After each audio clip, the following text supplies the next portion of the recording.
अस्सलाम व्यूअर्स, मैं आज बड़ी इंटरेस्टिंग एक सेशन को आपके साथ करने जा रहा हूं। उन स्टार्टअप्स के लिए आज की डिस्कशन हमारी होगी ज़ीशान हुसैन साहब से, जो बेसिकली मेडिस्केप डिस्ट्रीब्यूशन कंपनी को ओन करते हैं। ये जो डिस्ट्रीब्यूशन कंपनी है ये हेल्थ केयर में मेडिसिन की डिस्ट्रीब्यूशन करती है। पहले तो शॉर्ट्स अपने बारे में बताएं। मेरा नाम ज़ीशान हुसैन है और मैं एक फार्मा डिस्ट्रीब्यूशन कंपनी मेडिस्केप इंटरप्राइजेज इसको रन कर रहा हूँ।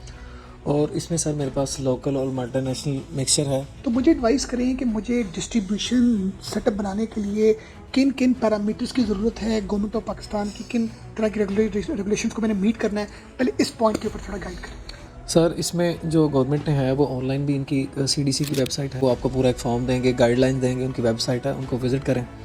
तो वहाँ से आपको जो बेसिक जितनी भी हैं इस बिज़नेस के रेलिवेंट जो बेसिक इन्फॉर्मेशन वो आप वहाँ से पुल कर सकते हो। तो बेसिक क्या है? बेसिक इसमें है कि सर अगर आपने ये एक फार्मा डिस्ट्रीब्यूशन कंपनी स्टार्ट करनी है तो इसमें सर जी आपको करना क्या पड़ेगा कि सबसे पहले आपको एक फार्मास्यूटिकल कंपनी के साथ अटैच होना पड़ेगा। इसमें वो कंपनी आपको ऑथराइज करेगी कि जी हाँ हम इस डिस्ट्रीब्यूटर के साथ काम करना चाह रहे हैं। ठीक है।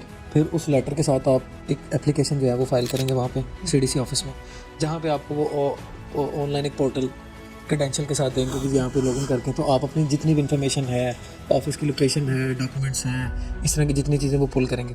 उसके बाद जब आप बेसिक वो फॉर्म सारा फिल कर देंगे तो उनकी तरफ से एक विजिट होगा जो हाँ ड्रग इंस्पेक्टर हैं वो विसिनिटी आके विजिट करेंगे। जितना एरिया है वो स्टरलाइज्ड हो, नीट एंड क्लीन हो, तो जो बेसिक एक डिस्ट्रीब्यूशन की रिक्वायरमेंट है तो वो आके इनको देखेंगे। फिर उसके बाद वो अप्रूव कर देंगे कि जी ये डिस्ट्रीब्यूशन आपको जरूरत होती है जिसने डी फार्मेसी की होती है कि नहीं? इसमें जो ऑब्वियसली लाइसेंस होता है वो एक फार्मासिस्ट के नाम पे होता है। ये बात में बड़ी डिफरेंट, मतलब मेरे पास अगर लाइसेंस मैं अगर डी फार्मेसी मैंने नहीं की हुई तो बिजनेस मेरे नाम से नहीं होगा जी। इसमें ऑप्शन होती है कि अगर लेट्स जिस तरह मैं फार्मासिस्ट नहीं हूँ, मैं एंटरप्रेन्योर हूँ, तो फार्मासिस्ट हैं आप किसी से भी वो फार्मासिस्ट डिग्री जो है ना वो एक्वायर करवा सकते हैं। लाइसेंस बेसिकली उनका यूज़ होता है और उनकी फिजिकल प्रेजेंस होती है। तो समझ लें आप उनको एज ए जॉब पे वो रख सकते हैं, साथ उनका वो लाइसेंस लगा सकते हैं। फार्मासिस्ट का क्या है, वो जितनी नारकोटिक्स हैं उनका रिकॉर्ड अप टू डेट रखेगा, जो कूल चेन है उनको मेंटेन रखेंगे, उनके टेम्परेचर वो नोट करेंगे कि लेट से कुछ मेडिसिन है 2 to 8 डिग्री मेंटेन होती हैं तो वो उस पर आगे फार्मासिस्ट के साइन होते हैं। नारकोटिक्स अगर आप किसी इंस्टीट्यूशन में दे रहे हैं तो वो भी जो फार्मासिस्ट है उसके साइंस के साथ जो है ना वो मतलब इस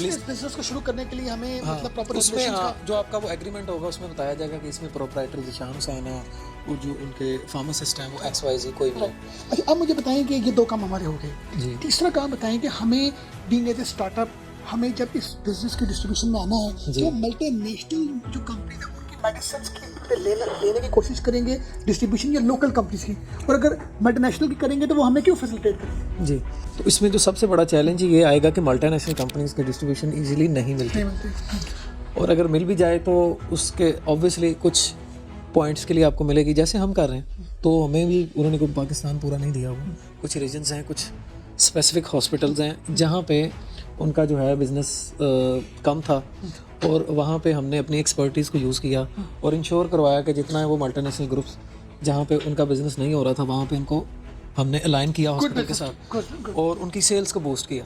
अच्छा, इसमें बताएं कि हमें कितने तरह के डिपार्टमेंट्स बनाने पड़ते हैं जी जी इस बिजनेस में और कितने तरह के बंदे हायर करने हैं? जी जी।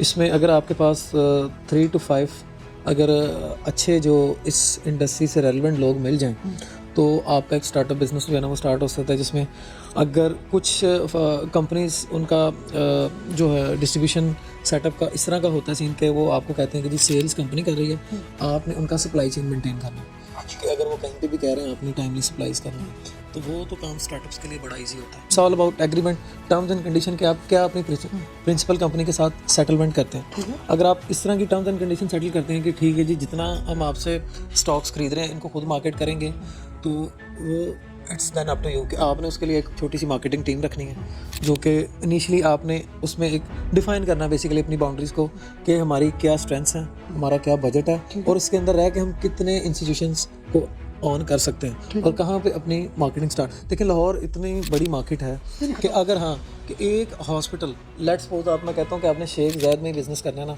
तो पूरे का पूरा डिस्ट्रीब्यूशन सेटअप अगर प्रॉपर शेख ज़ैद हॉस्पिटल की टेंडर बिजनेस या उसकी लोकल परचेज या उसकी सराउंडिंग में जितना बिजनेस हो रहा है उसी को देख ले तो एक डिस्ट्रीब्यूशन एक हॉस्पिटल के लिए काफ़ी होती है। अच्छा, आप मुझे तो बजट बताएं कि इतना बजट होना चाहिए और इसका जो वो ब्रेक इवन वाला सिलसिला वो कितने मंथ्स का होता है और कितने नंबर ऑफ पर्सन आपको रख चाहिए किस किस डिपार्टमेंट के लिए? ये 3 क्वेश्चंस का आप जवाब दीजिए। जी सर, इसमें सर ये है कि अगर हम स्टार्टअप्स हैं तो हमने तो ऑब्वियसली पहले मिनिमम जो हमारा बजट है ना वो आप जहन में रखें कि 1 मिलियन से 5 मिलियन है मिनिमम। जी। और कितने टाइम पीरियड की बात करें? और ये आपको हार्डली जो है ना 6 to 8 मंथ में आप जो है ना एक अच्छे पॉइंट पे ब्रेक इवन जो है आप हार्डली 4 to 5 मंथ में ना आप 6 मंथ में या मिड ईयर में आप जो है ना इसको अचीव कर लेते हैं अगर आप अच्छी टीम रखते हैं। इसमें एक तो आपकी जो है ना पीछे फाइनेंस की टीम होनी चाहिए, सबसे जो बेसिक चीज़ है कि जिसने सारी चीज़ मॉनिटर करनी है कि हमने मार्केट में कितना जो है इन्वेस्टमेंट फ्लोट करनी है, उसमें कितना क्रेडिट होना है, क्या रिटर्न आने हैं।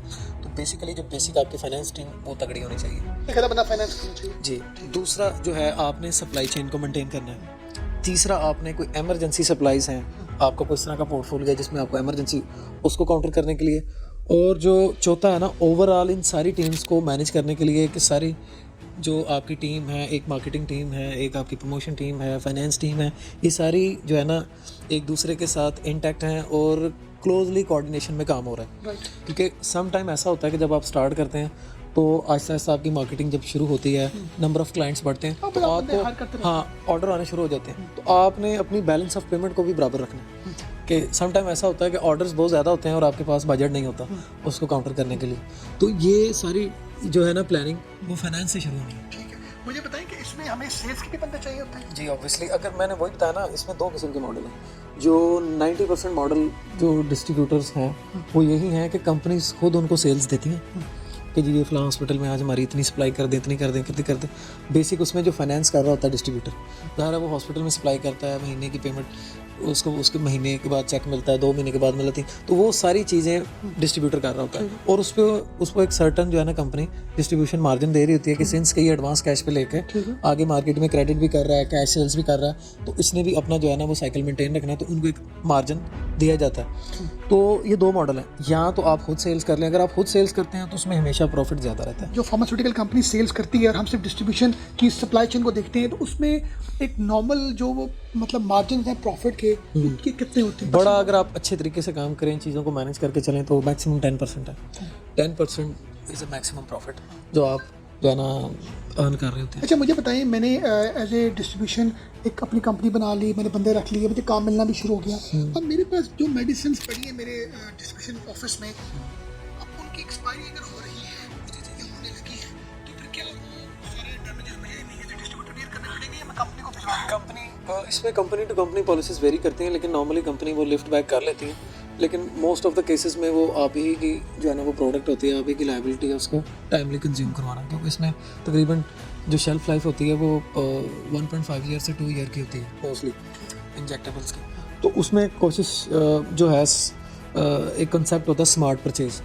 तो आप परचेज़ करते वक्त बहुत सारी चीज़ों को आपको ख्याल रखना पड़ता है कि इसकी शेल्फ लाइफ कितनी है। जब आपके पहले स्टॉक से पहले इनवाइस या डीसी डिलीवरी चलाना आते हैं तो उसमें से आप देख सकते हैं कि इसकी शेल्फ लाइफ कितनी है। अगर कम है तो आप ऑन द स्पॉट कंपनी से रिक्वेस्ट कर सकते हैं कि इसकी चूँकि इसकी अगर किसी प्रोडक्ट की कंजम्पशन स्लो है और आप उसको ज़्यादा लेना चाह रहे हैं तो आप बेहतर है फिर लंबी शेल्फ लाइफ वाला स्टॉक से आना कंपनी से रिक्वेस्ट करें। अगर कोई बंदा इस बिजनेस में आना चाहता है तो वो या तो पार्टनरशिप ऐसी करे कि उसके पास अगर इन्वेस्टमेंट है तो इस काम में तभी है जब उसका कोई पार्टनर या कोई ऐसा सीनियर एम्प्लॉय को हायर करे। कहीं ना कहीं उसको इस फील्ड का बंदा चाहिए ऑब्वियसली। ये जो मैं आप कोई 10 मिनट्स की सेशन में जो मैंने ये चीज़ जज की है। अच्छा, अब जाते जाते आप कोई मैसेज दें हमारे स्टार्टअप्स को।